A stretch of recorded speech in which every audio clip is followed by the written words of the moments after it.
Welcome to the Boschcast with James Boschman and Denise Young, where we talk about Manitoba real estate and everything else that's on our minds. And we're live. Hi. Episode 2 of the Boschcast. Thank you so much to everyone who took the time out of their day to listen to our first episode and either listen to it on audio or watch it on YouTube.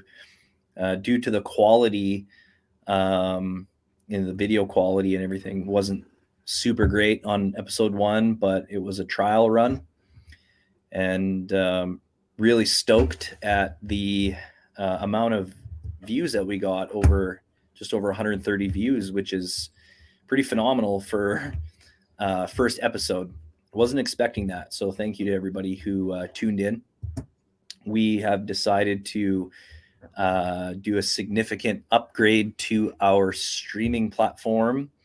We've upgraded to StreamYard, which is pretty sweet. There's a lot of options available. It's definitely a lot more user-friendly than Google Meet or Zoom. And I figured if we're going to do this long-term, that it would be good to invest in a good streaming platform. And we can do fun stuff like this. Yeah. And we can live stream as well. Obviously, we're not live streaming this, but in the future, if we have guests on, we can set it up with our social media accounts and YouTube and stuff like that, and live stream, which I think would be super fun. Mm-hmm. But yeah, a lot of great comments from people. I had people reaching out saying that we did a good job and everything, and but people did comment on the quality of the picture quality.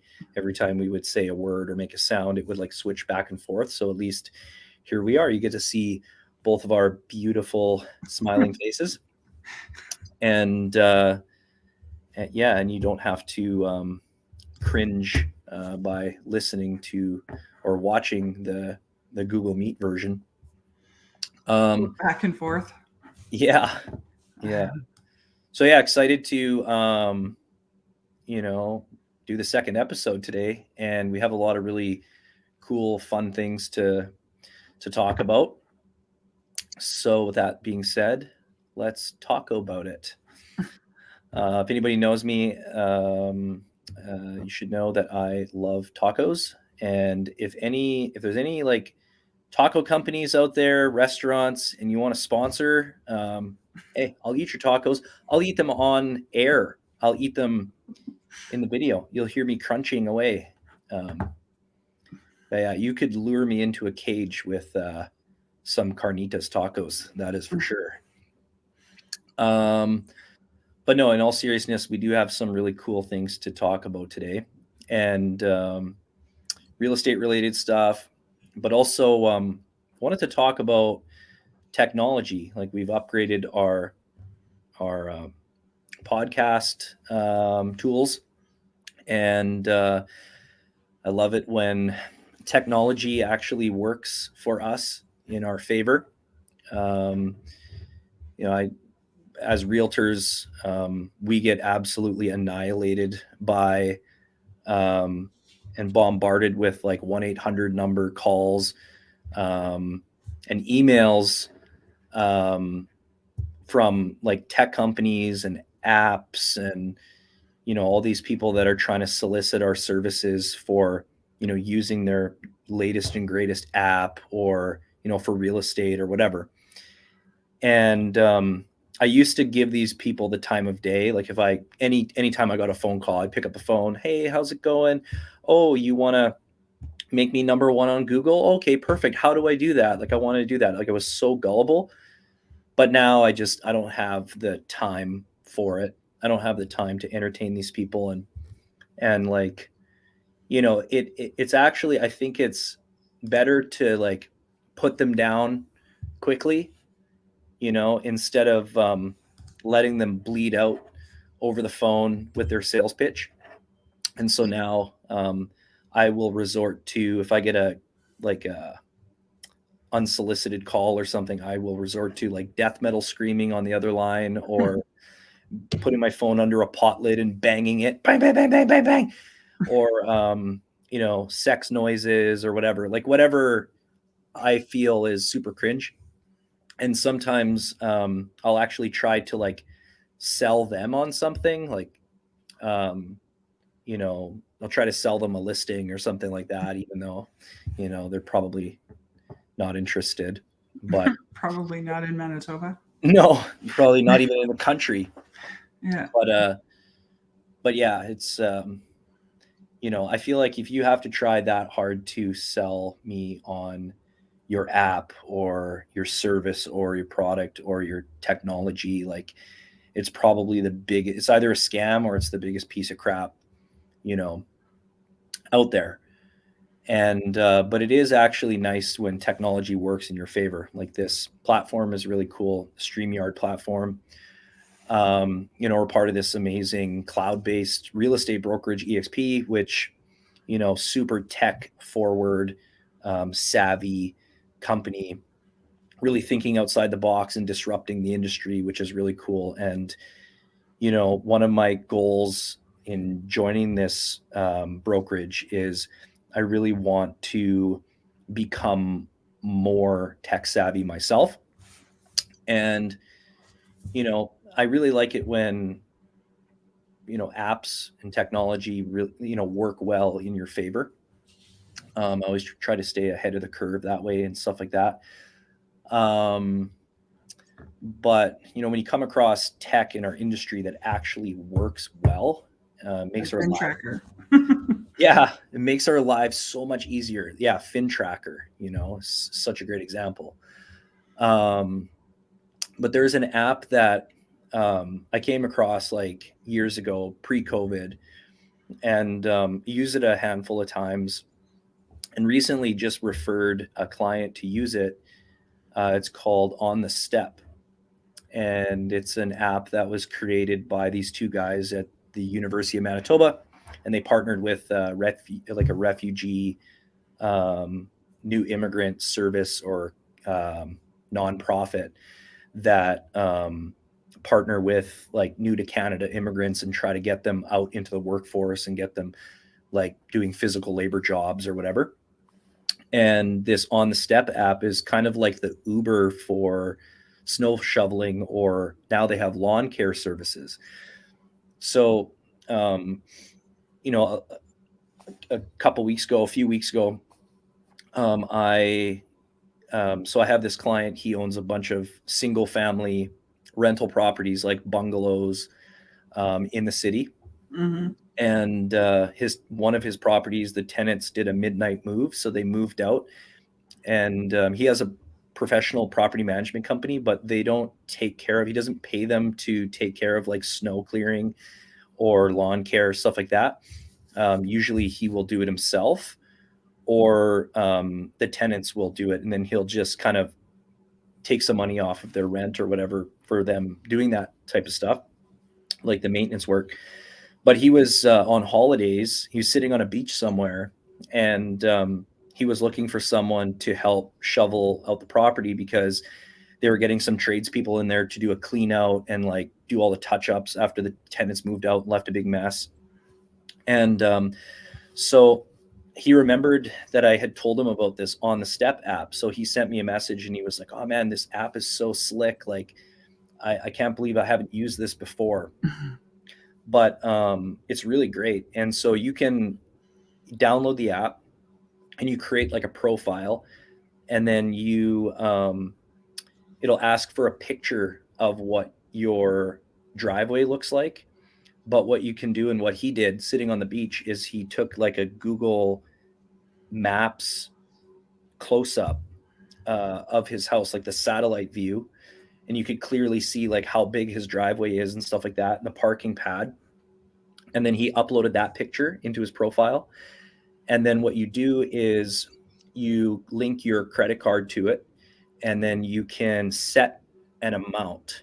You create a job, and then you set an amount. So if it's like $50, $60, whatever you think it's worth for somebody to come out and shovel, or what you would pay somebody to do that, And then, if you put too little value, then you'll know because nobody will pick up the job.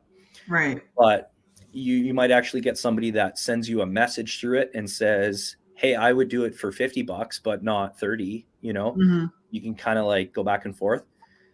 But once your job is accepted, it'll say like a stepper has accepted your job. And then it'll say like they're on their way. And then once they get to your property, they usually take a picture of before, and then they'll upload it, and it will send you a notification like the stepper has arrived, the stepper has uploaded photos of your driveway or whatever.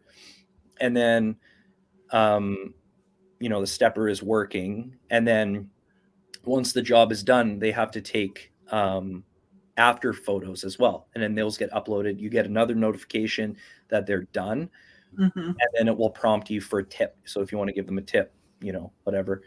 But yeah, he was like sitting on a beach in Mexico, and you can put in multiple properties. So if you're a landlord, or if you have rentals, like you can use that and send out multiple jobs if you want. And now they have it for lawn care as well. So That's awesome. super slick, even for like elderly people, like they don't have to go out and break their back or fall and break their hip or whatever. You just like, it's pretty easy to use. Like any elderly person should be able to figure it out pretty quick. But yeah, so that's an example of like tech in our industry that works really well. And yeah, I just, like companies like Amazon, Uber, Skip the Dishes, like these are companies that they have like changed the trajectory of our world. They're like the companies that come in and they disrupt so much that it's like a turning point in our lives. Like I can't imagine what life would be like now if we still had to go to Blockbuster, like rent movies. Sometimes like I think that would be, every once in a while it's like, oh yeah, I wish there was a Blockbuster for date night every once in a while, because that was super fun. But like late fees and shit like that. That part wasn't fun. Oh, that part wasn't fun. Or if you get blamed for like scratching it, right. DVD or something like that or whatever, but like, these companies are, they've like taken over, whether you agree with it or not. They have revolutionized our world. Mm-hmm. And they've made things easier. Like we all live in this like rat race society now, and we all have like ADD because everything that we look at online is like instant gratification, and like we can't wait for anything anymore. And a perfect example of how technology, like, in Winnipeg, in our lives recently, has made things better is Tara and I, after Christmas, like between Christmas and New Year's kind of thing, we went like Boxing Week shopping just to get Mm-hmm. clothes and stuff from the mall. And we were out and about, and Tara's like, I really want to find this book. It's a book by Gabor Mate, and it's like his new book or whatever. And let's go to Chapters. So Chapters, freaking huge store, right? Like a massive retail store, bookstore. Yeah. And we like walk in, we're thinking, okay, it's a relatively new release book. They're probably going to have it. There's no way they don't have it. So, and he's a big author, like best-selling author, psychologist, all that kind of stuff. So we go in, there's like 4 tables, new release tables, and then there's like a whole section for new release. We go over there, can't see it anywhere. And of course, nobody's working. There's like 3 people working in the entire, it's like 2 floors with a freaking escalator in the middle.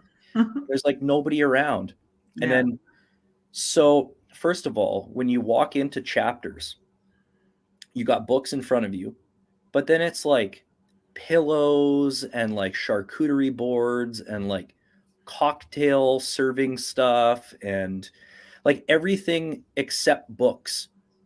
And somebody, finally like an employee comes and we like flagged her down. We're like, hey, do you have this book by Gabor Mate? It's a new release. Oh yeah, we have tons of copies.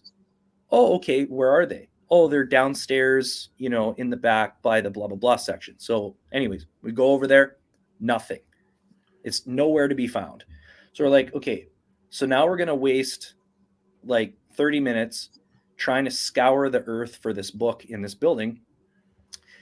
And like then another employee comes. Can I help you guys with anything? It's like, yeah, we're looking for this book. And she's like, yeah, I think we're all out. I don't think we have any copies left. I'm like, but you're a bookstore, right? And she's like, yeah, sorry. And like, she caught me glancing over at these throw pillows. And she's like, but we have throw pillows. Like we have these beautiful pillows. I'm like, are you a bookstore or is this Bed Bath and Beyond? Is this Canadian Tire? Like, is it like, no, it's no, sir. Sorry, we don't have that book, but here's a snowblower. Like, so we were like so disappointed that we wanted to like, we're in this bookstore, giant store. And it's like, we just want this book. Like you said you had it. Now you don't have it. And it's like, oh, sorry, we have one copy and it's across the city at another store. Right. So I'm like, okay, we're not going to waste hours tracking down this book. What are we going to do? We're going to go home. We're going to buy it in 2 minutes on Amazon. And sure enough, 2 days later, the box was on our front step. There's the book, right? So companies need to learn how to adapt or die, because that chapters, if they don't, Amazon's going to get their business and then they're going to turn into a frickin', Bed Bath and Beyond or Canadian Tire, or they're going to close their doors, right? Yeah, you see it a lot with Best Buy, right? Like they never have actual stock. Exactly. It's always like online only. Yeah, like the shelves are like empty. There's like 2 employees in there. Like it's really sad. I mean, I miss the good old days of like, getting up at 3 a.m, going and standing in line on Boxing Day at Future Shop, and like getting my little laptop or whatever, and like talking to the guys that are there at midnight, sleeping in a tent, waiting for the doors to open, and literally people fighting each other to get in. Like those are the good old days. But the reality is that those days are gone, and we live in this totally different time now. And technology is advancing and innovating at such a rapid pace that, it seems like yesterday when I was on the bus going to school, and I had my CD Discman with my wired headphones, and I had my giant pack of CDs. It was like the CD Bible. Yeah. And and then it was like iPods, and then iPod Shuffle, and then now everything is right here, right? Like our whole lives is right here. Yeah. Any question that we have, any answer that we need, all we have to do is pull the phone out of our pocket. This is like our third brain now, right? Like people are saying like our real brain is actually like our gut, our microbiome in our gut. Our second brain is like our brain, like our head brain. And then the third brain is like this, which I think is actually taking over the job of our brain. Yeah, for sure. Like, what is the point if you're a kid now? What's the point of learning math, or what's the point of learning history, or what's the point of any of that in school? Like when you have this.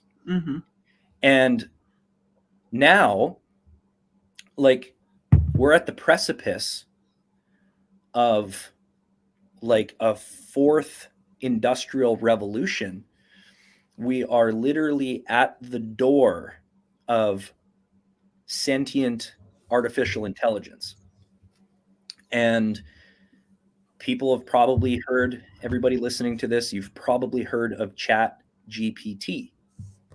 Now, this is an example of technology that works, but it's scary as shit because of how, I feel like this is it. Like, we are pretty soon, we will be fully integrated with our technology. We won't even need to pick up the phone anymore. We'll have the neural link inserted into our minds, and we won't need to use language anymore. We'll just communicate using telepathy. And, and then there will be like this turning point again, where it's like, we are, we've totally integrated with artificial intelligence. And, I mean, I would love to be like a Terminator realtor. Yeah. Can you imagine like selling houses to Terminator families and, instead of get to the chopper, it's get to my open house. Or get to the offer. There you go. Yeah. But this Chat GPT thing, it's there's a lot of people in the real estate industry that are talking about, like, people are scared to death of this thing because the fourth industrial revolution is essentially like, there will come a point where AI will completely revolutionize everything, so much so that we're going to be losing jobs. Like, I mean, we already are, I think, losing a lot of jobs. Like when you go to McDonald's and you're in the lobby of McDonald's, what do you see now? You see like one or two cashiers, usually one, right? And then you have people that are like often none. Often none. Yeah. And instead you have giant iPads, right? And everybody's encouraged to like order your food on the iPad, get your number, and then somebody will give you your food. They'll call your number, right? Right. One of those iPads probably took the job of 2 or 3 people. And so that's a very like small scale example. But now there's Chat GPT. And Chat GPT, it was developed by this company called OpenAI, which essentially created like a language AI. And I was doing a bunch of research in this thing and I've been playing around with it, and it's scary, but I tell you, it's going to make our jobs a lot easier, I think, when it comes to things like writing real estate descriptions. I mean, I consider myself to be like kind of a wordsmith when it comes to real estate descriptions. I love writing them, but I find myself using the same words over and over again, like boasting, ample, natural light, spacious. Yeah. But boasting and ample are pretty common. Mm-hmm. So basically this thing is, if you type in Chat GPT, it'll take you to the website. You create like a little login. You put your email in there. It asks for all your contact information. And then it's free to use because OpenAI is testing this program right now. They're trying to collect as much data as possible so that it will self-learn. And essentially what you can do is you can create dialogue with it. You can ask it anything. You can ask it the most complicated question. If you're a coder and you're trying to like figure out some like crazy advanced code, you could ask it to solve that and basically create code for you. You can ask it to solve problems, and this is where things get a little freaky because, they claim that there's no chance that this AI will become sentient. But I decided to try it out. And I asked it a series of questions, which I would like to review and read to our listeners. So I know it's going to really help us write our listing descriptions. But I asked it, are you sentient? And it said, I am a machine learning model, which means I can process and respond to text-based inputs. I'm not conscious, it would say that, self-aware, or sentient in the way that humans are. I do not have thoughts, feelings, or experiences, and I do not possess any sort of subjective experience. What I can do is process large amounts of data and use that information to generate human-like responses to text-based inputs. My responses are based on patterns in the idea that I've been trained on, but I do not have the ability to experience or understand the world in the way that you do. It's important to remember that I'm only a program. Yeah, you would say that. And I do not have the capacity for consciousness or even senses. If you have any doubts, please let me know. What? So, and then I asked it if we're living in a simulation, and it said that it's quite likely that we are. So that's freaking me out. But then I'm like, okay, I'm going down the rabbit hole here. I don't want to get too dark with this thing. So I asked it, do you think real estate agents are valuable? It said, as a machine learning model, I don't have personal opinions or beliefs. However, I can tell you that real estate agents can provide value for people looking to buy or sell property. Realtors are professionals who are licensed and trained to help people navigate the market. They have knowledge of the local area and market conditions and can provide important information and advice to buyers and sellers. For example, they can help buyers find properties that meet their needs and budget and help sellers market and show their properties to potential buyers. And then it goes on and on. Like, you can ask it a question, and within 5 seconds, it'll have paragraphs. Boom, boom, boom, boom, boom, boom. So this thing is going to take over. Like, if you're an editor, you're done. Like, say goodbye to your job. Right. Chat GPT. There's a new game in town here. If you're searching, like, this thing, I think is going to swallow Google, or they're going to sell this to Google, because Google's got the data, and it's probably pulling all of that data from Google anyways. And then I asked it to write me a real estate description. So I said, and I got some. This is really good, actually.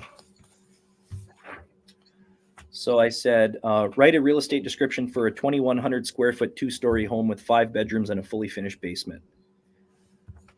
Within 2 seconds, this is what it said.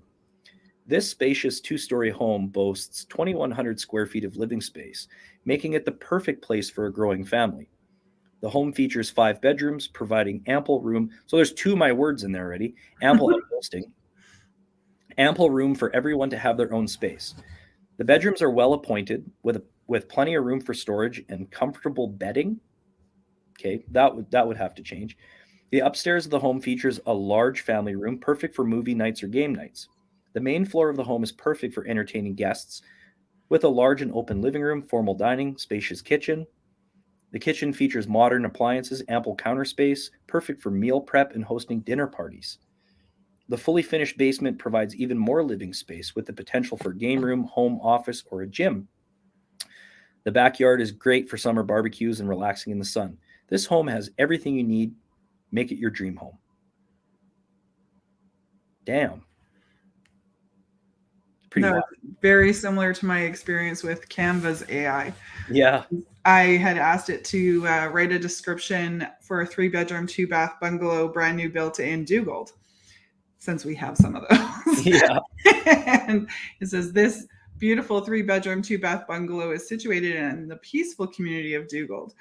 It was recently built and features a spacious living area with modern kitchen, 2 full bathrooms, and 3 inviting bedrooms. The large backyard has plenty of space for outdoor activities. The property also features a double garage. Oh yeah, I did say with a double garage.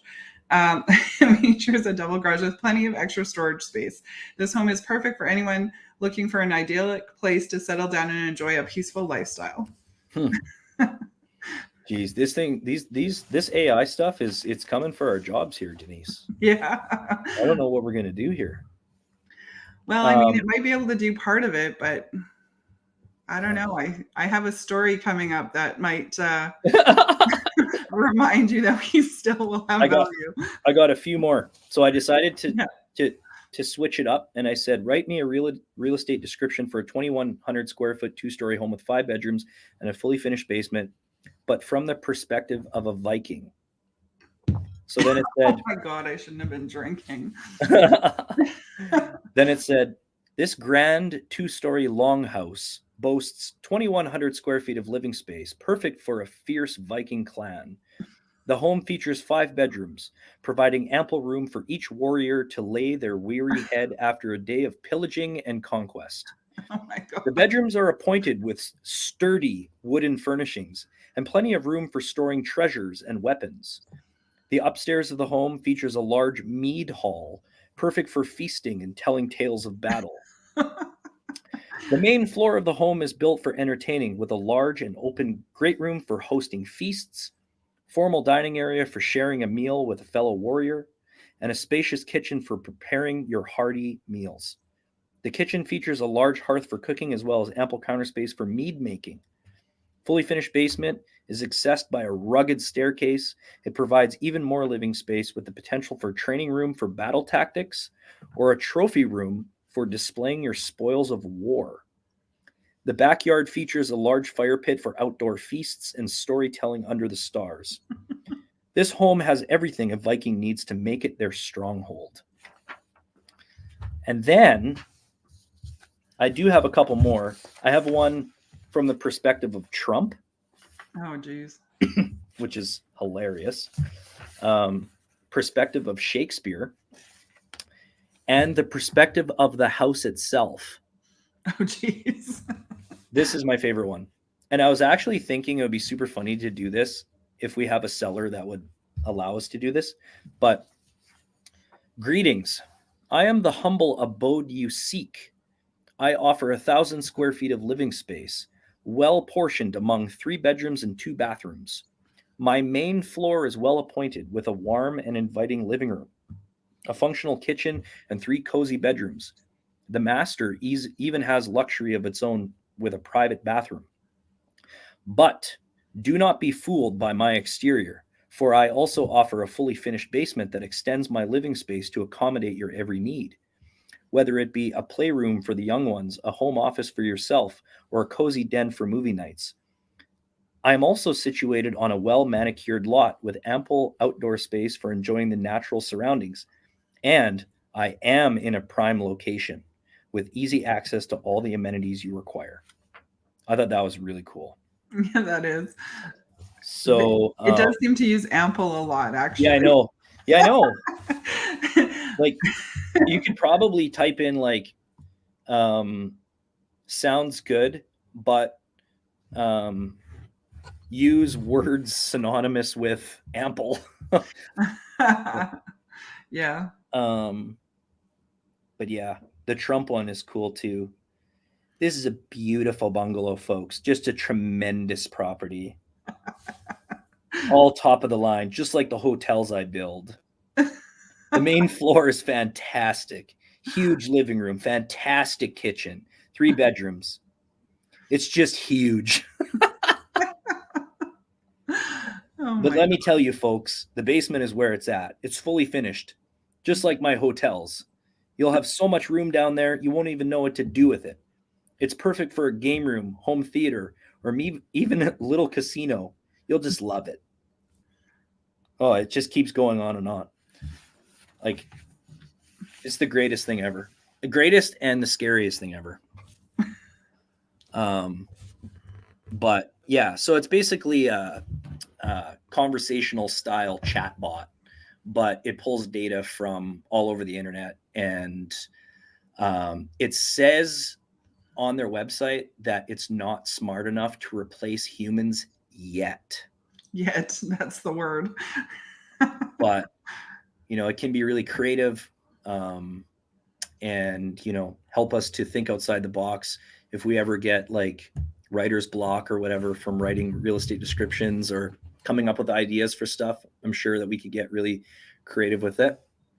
Yeah, I felt like it was a little like generic, but Yeah. I thought like, oh, there's a good start. Like it would get me started. Yeah. Like Right. sometimes if you have a brain fart or Yeah. like super hungover or something, and you're like, oh, damn it, I gotta write this freaking Or real you're estate so description. busy sometimes that it's Yeah. just hard to get your thoughts together, right? Like Yeah. you've got so many other things to do. You have like 2 people waiting for you to write an offer to send them to sign, and you got Yeah. showings coming up, and you have to get this listing in. So Yeah. I think it would be a good place to start. So yeah, I'm not sure where all this AI is gonna go. Hmm. I'm here for it. As long as I can be a Terminator and like somehow like save my head, but like in a glass case, like on Futurama with the floating heads in the glass case, and just put my head on like a body, like a mechanical Terminator body. Hey, I'll be selling like it's going out of style. But nothing can compare to the human experience. Nothing can compare to our smiling faces and, you know, our warm glow. And yeah, I just don't think that anything, especially in real estate, like there are so many companies out there that offer, I mean, and you can touch on this too with your story, but like we've seen in our industry these like mere posting service companies where you pay a fee and they'll advertise your house for you on MLS, but you're basically relying on their technology to sell your house. In the States, it's more prominent than it is here. They had like iBuyer programs and like all these different things that have come and gone now. When the market changes, then they're gone. You know, people always come back to a human being. Right. And, Zillow wasn't doing a very good job using an algorithm to figure out value. and that's an example of what I was saying earlier. Like Mm-hmm. people who come into these industries from the outside that actually haven't worked, they don't have any experience, and they don't have any business being there. They come in and they try to say like, you know, this is going to be the best thing since sliced bread for the industry or for the consumer, but it ends up backfiring. And, you know, there's a couple examples of different companies out there in our market even that have gone through, you know, one company after another, rebrand, you know. Right. And you know, if you can use one of these services and sell your home yourself, all the power to you. You know, like that's great. But when shit hits the fan and you need a human being there, they're just not there, and nothing can replace, you know, a human. You know, but that is a good segue, I think, and transition into To your my story. story. So Yeah. let's get to Adventures in Real Estate with Denise. As So, as the banner says. there we go. Story time. So yeah, a few years ago, I was showing a nice couple houses, and we had called one of the companies that you were mentioning that just post on MLS, and had gotten our generic confirmation with very little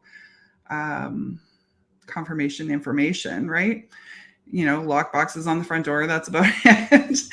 And so we had entered the home, and the lights were all out, and which, you know, typically we advise our clients to leave the lights on for showing. So, you know, it's different advice or lack of advice, right? Mhm. But anyway, so we had It was a small house. It was just, it's the living room with a couple of bedrooms and bathroom right off the living room, and then, a nice little Elmwood house.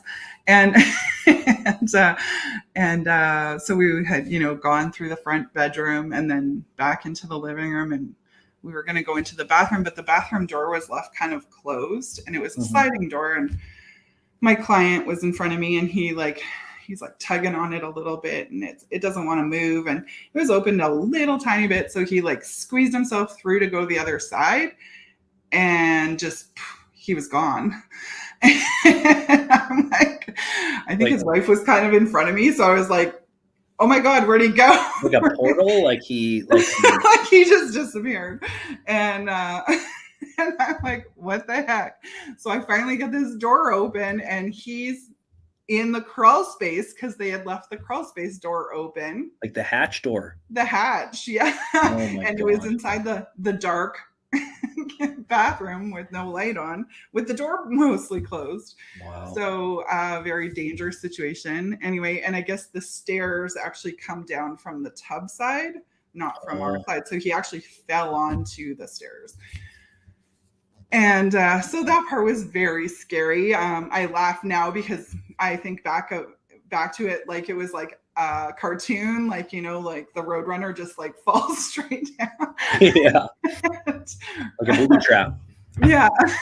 And so yeah, I can laugh now because I know he's okay and he healed fine and all that stuff. But at the moment, it was pretty scary because he just like disappeared, and we're talking like a 70-plus-year-old man, right? So like it was very scary at the time. And then so we got him out of there and got him onto the couch, and I was trying to find ice packs in their freezer to, and we're trying to determine, if he's okay. But it seemed like he did dislocate his shoulder, and it seemed like it was just here that he was hurt and whatnot. And then I'm trying to call now. Okay, so who do I call? Because there's not a realtor's name on the sign to call, right? Like it's a 1-800 number. And so I call, and they have no idea what I'm talking about. And okay, I'm at a showing at one of your listings, and this is the address. And she had no idea what I was talking about when I was talking about the hatch or the crawl space or the access to the basement or any of that stuff, because they don't have them in the province that they live in.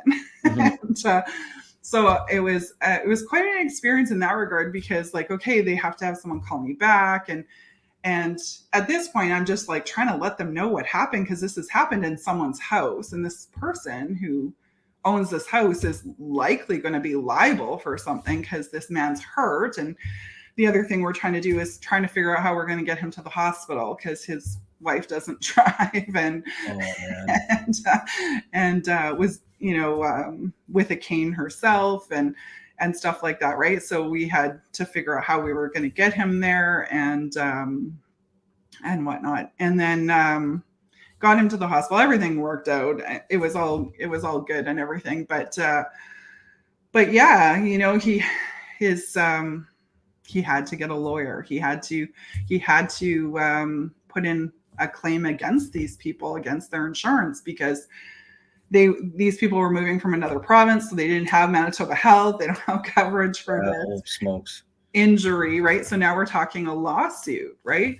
So if you want to talk about what kind of information, what kind of advice are you getting from your realtor?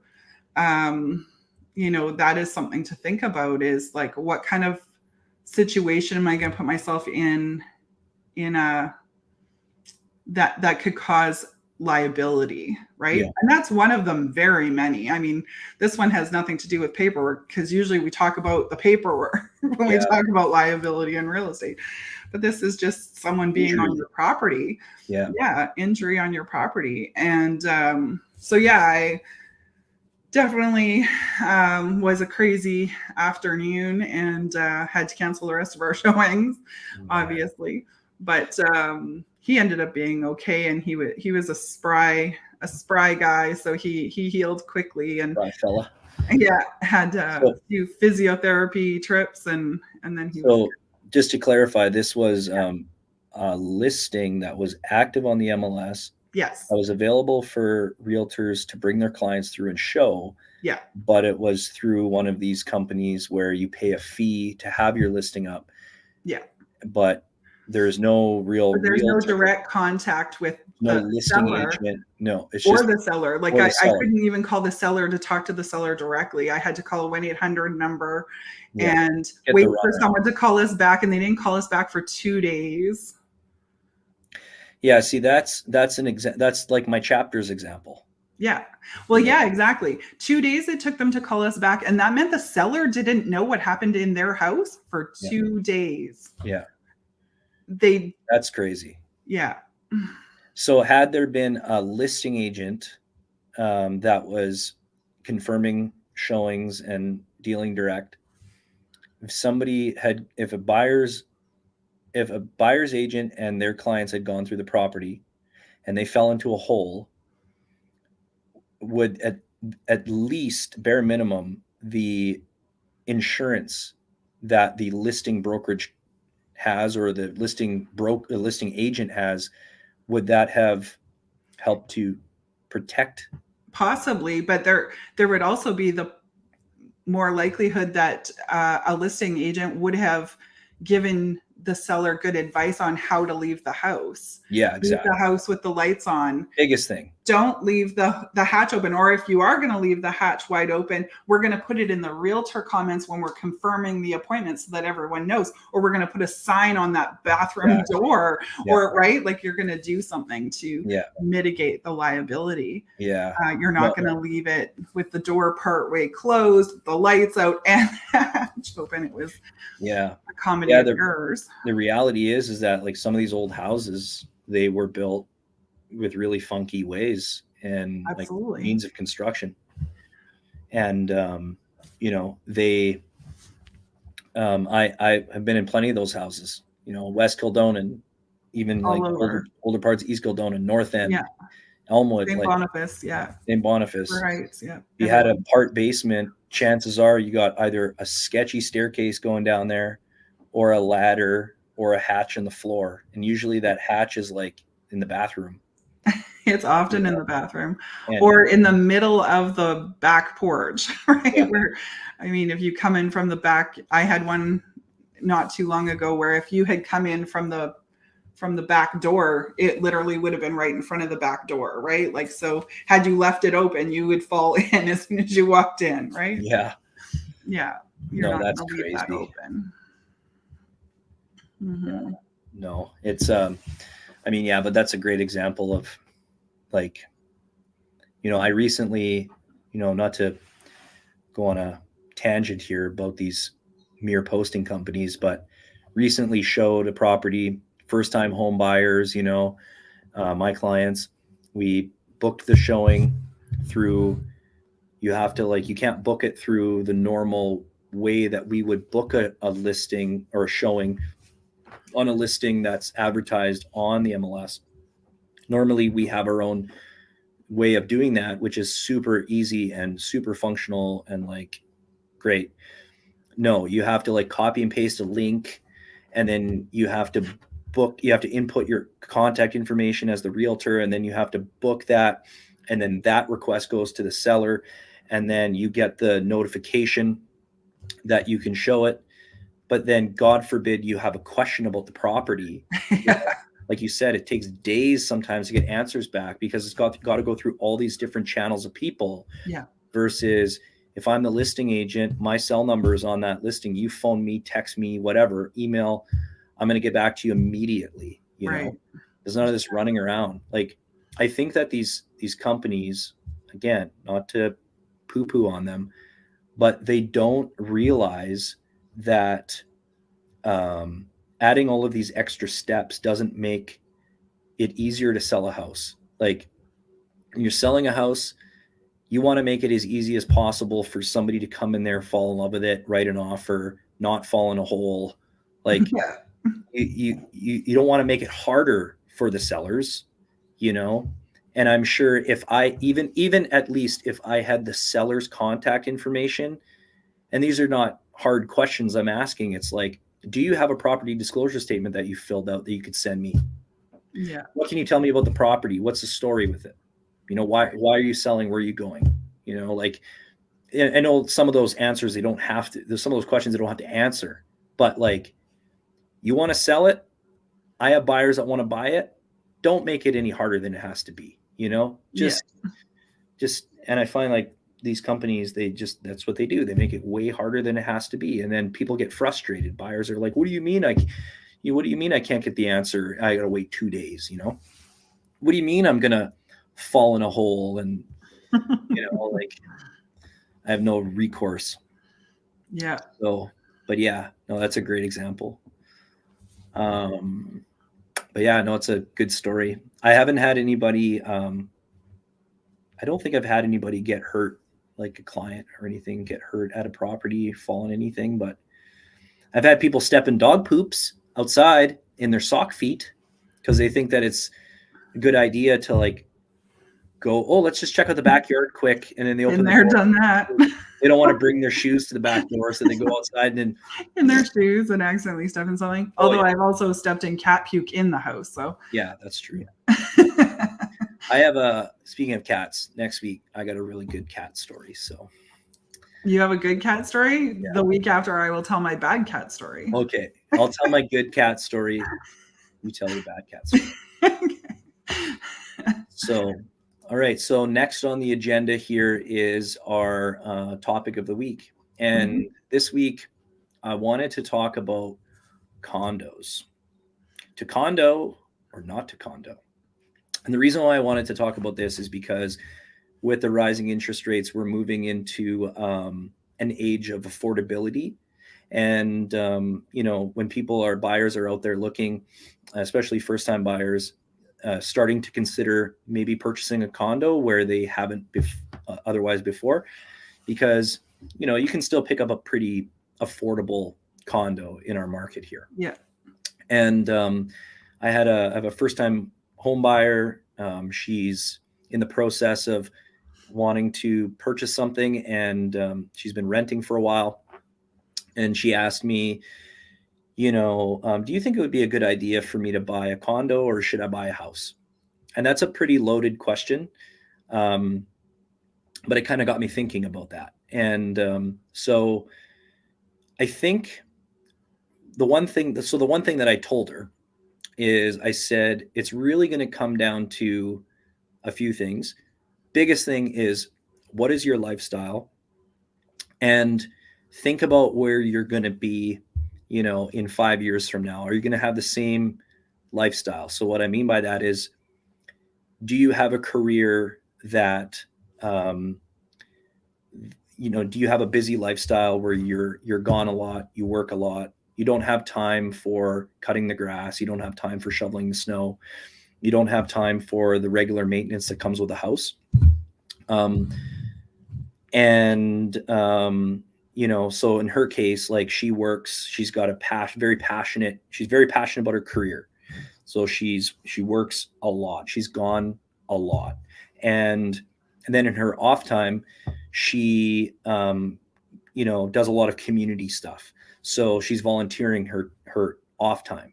And, you know, so for somebody like her, I think that a condo could be a great option.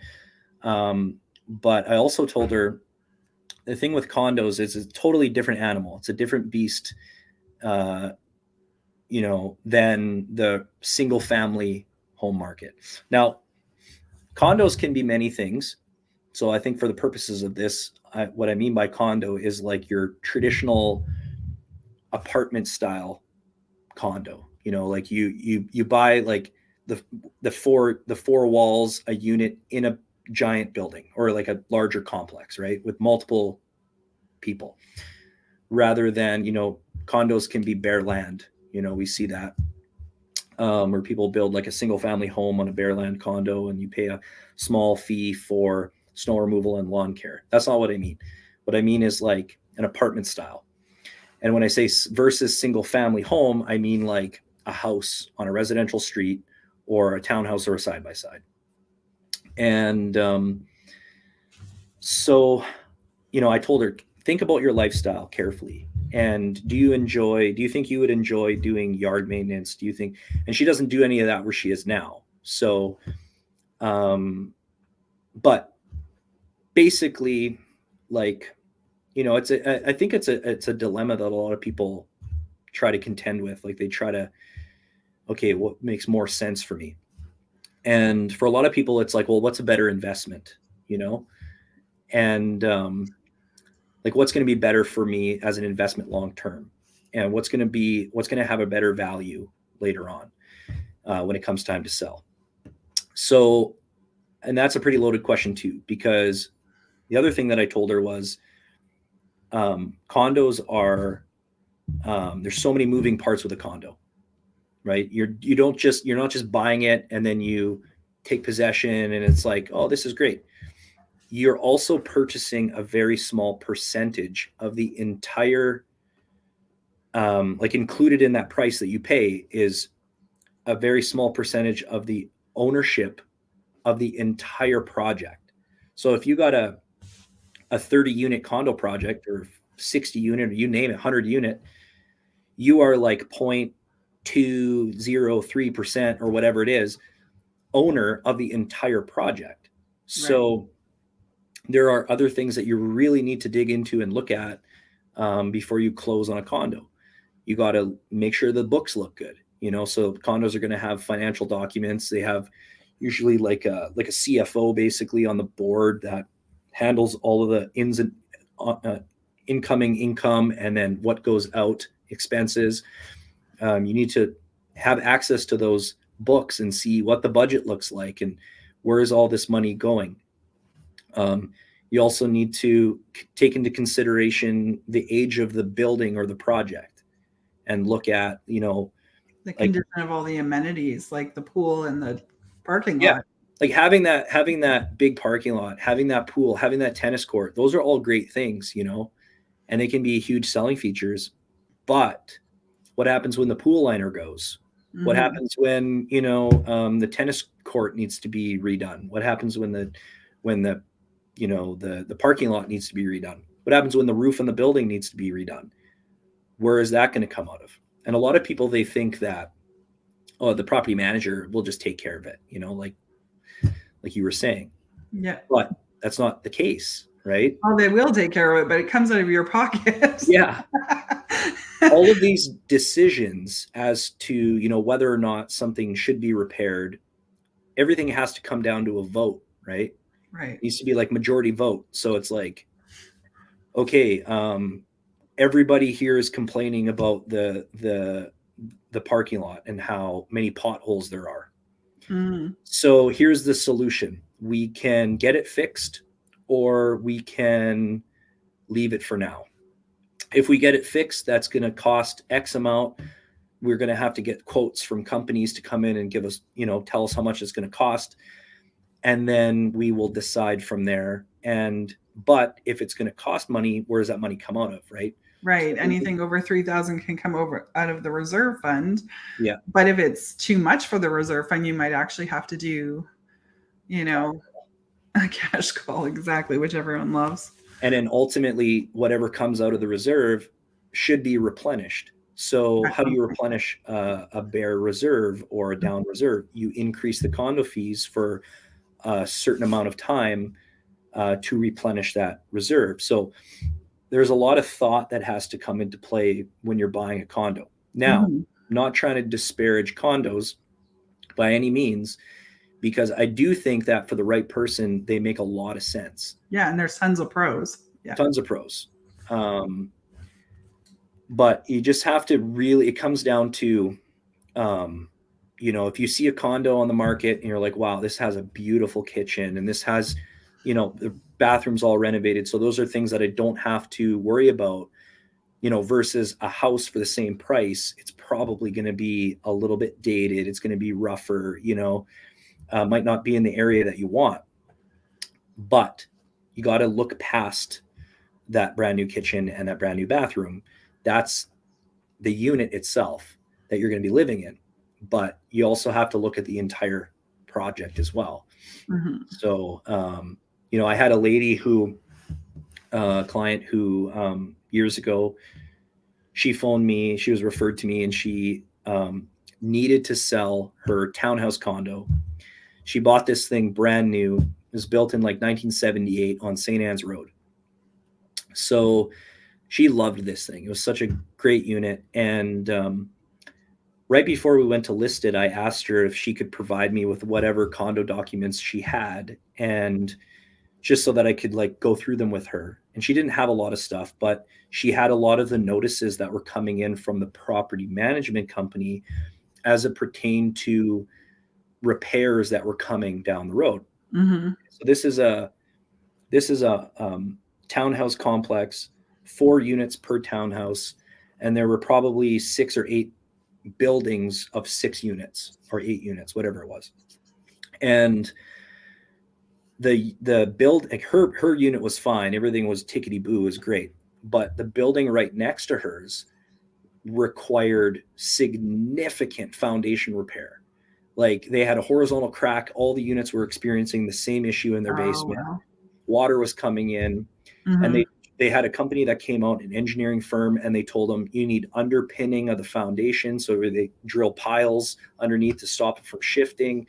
Then we need to fix the crack. We got to do, vertical bracing on the inside, waterproof it, and this is a big building, a lot of square footage of wall that needed to be fixed. And it was going to cost her, Yeah.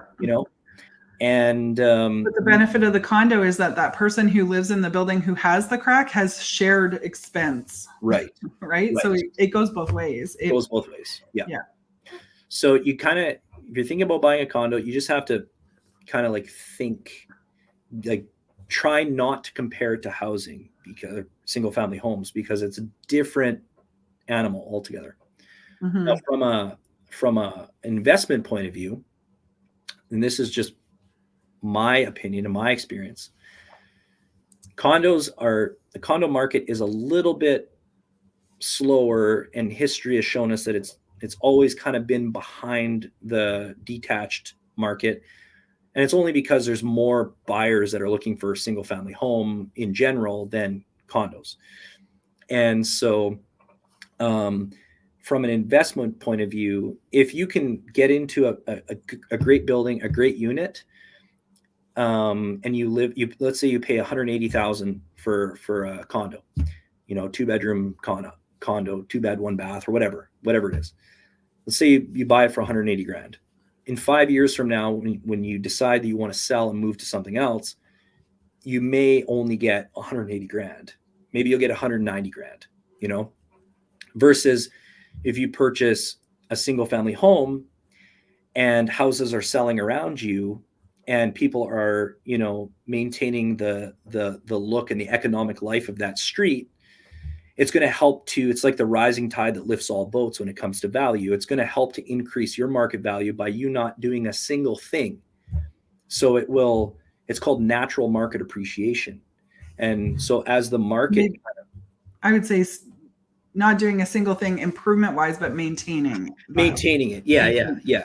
Like you wouldn't have to necessarily upgrade, mm-hmm. but if you just maintained it, cut your grass and like did all the things you need to do as a homeowner, like, just by you doing that kind of stuff and living there, chances are your value is going to go up, just as our market goes up, versus condos a little bit, there's a smaller demographic that's looking for a condo. So it's not going to appreciate naturally as quickly as a single family home.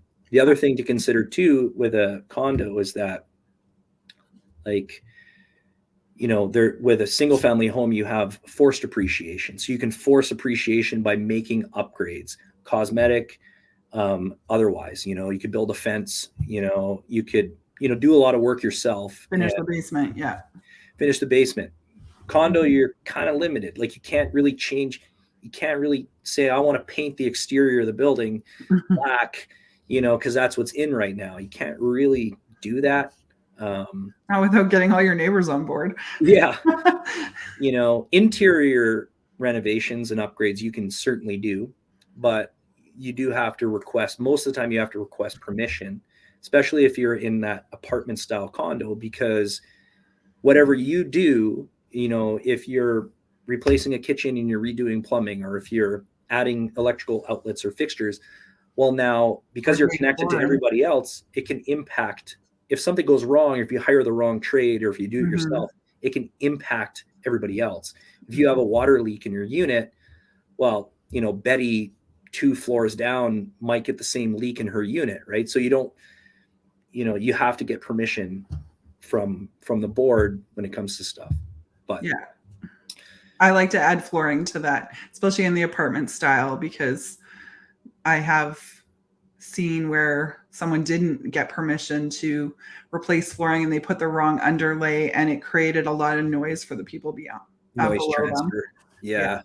So yeah, flooring is a big one that also needs, and that is another thing to know about condos, is there are rules, and that would typically be one of the standard rules in all condos is permission for, and there could be other rules that you might have to live with. And if you're not a personality that can compromise, then a condo is probably not a good option. Yeah, no, it's condos are a totally different beast. But if I was a single guy, just knowing my lifestyle, my work schedule, I would be totally cool with a condo. Yeah, I could see myself living in a condo, but I couldn't see my husband ever living in a condo. Yeah. But then I also like, I like having a yard. I love having I can't imagine my life without a dog, like a dog that I can let outside and be free and run around and roam around. Right. So it's, but could see both ways, but definitely for that, like, professional who's works a lot, whether it's from home or you go to the office. And if you're somebody who just wants to, like, I just want to turn the key, I want to come home, I want to, make food, watch TV, you can do that. You don't have to worry about, like, oh crap, I got to go shovel my freaking walkway, or, I got to go fix my garage door or whatever, So there's pros and cons. Absolutely. And that's why we like to sit down with our buyers and discuss the pros and cons directly with each one and help them determine if they're a condo person or not. Yeah. But our job too is, like, if you are a condo person, we're not just looking at the freaking kitchen and wow, this is beautiful. Like, we're looking at the full package. What's that project? What's that condo corporation like? What do the books look like? Are there any big ticket repairs that are coming down the pipe that we should know about now? Because in 2 years from now, that thing could drain the reserve, Right. So, but yeah, it's, there's pros and cons to both, for sure. Absolutely. So yeah, always love talking about that kind of stuff. And the last thing on the list is giving flowers. Yes. So for me this week, actually, you go first. I went first last time. It doesn't matter, but okay. My first one actually isn't a business. It is the Elmwood Community Resource Center. And I picked them because they do so much for the community, and not just Elmwood, like the surrounding areas and everything, right? So they have lots of programs, and I'm sorry, I'm going to read a little bit because I can't always remember everything that they do because they do so much. Yeah, no problem. They have counseling and crisis intervention and job search support and basic needs support and family programs and after school programs and parenting programs and settlement support and programming. Men's programs, parenting programs. I think I said parenting programs already. There's just so many programs, right? Like, there's so much support there. If you know anyone that's struggling with pretty much anything, mental health wise, job wise, parenting wise, anything, I'm sure someone at ECRC can help. And they're just a really awesome place and resource. They have, babysitting. So if you are wanting to attend one of the events or groups or any of those things, they often have childcare and stuff like that. yeah, so I just wanted to give them a shout out because they do amazing stuff there. And my other one is R&R Family Restaurant. R&R. R&R. Oh, yeah. So all the old Perkins are now locally owned and operated and under the name R&R Family Restaurant. And they're not like fancy places or anything, but it's a nice local, they support a lot of other local businesses, like their coffees from Nagash and Niverville. And Oh, cool. their baking, I think, was Grenthal Bakery. And I know that they have like local pierogies and local meat and Manitoba fish. And so it's a nice little, mostly seniors when you go in there. And if you get there in between the 8 and 10 a.m., it's the 8:50 classic breakfast. Oh, yeah. Oh, that's nice cheap breakfast. Yeah. That's why it's always loaded with seniors. Yeah. I grew up with that kind of like not really diner style, but like I grew up with that kind of stuff and going to restaurants like that. And yeah, you can't beat it.